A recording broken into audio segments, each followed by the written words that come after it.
Mr. Speaker, I remember the days when the Conservative Party used to be concerned about balancing the books. They've left a £22 billion black hole.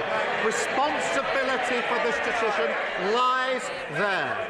The only way to rebuild our country and invest in our public services and make sure everyone is better off is if we clear up their mess and deal with the £22 billion black hole.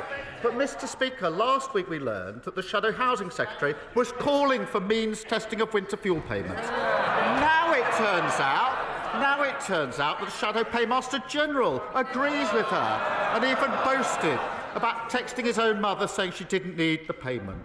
Until he apologises for the mess they've created, he's in no position to criticise the action that we're taking. Mr. Speaker, they're shouting now, but those arguments didn't even convince 50 of his own MPs, who suddenly found that they had urgent business elsewhere yesterday, Mr. Speaker. But we know why he's hiding the impact assessment. The Labour Party's own previous analysis claimed that this policy could cause 3,850 deaths. So are the numbers in his impact assessment higher or lower than that? Prime Minister. Mr. Speaker, we're taking this decision to stabilise the economy. That means we can commit to the triple lock.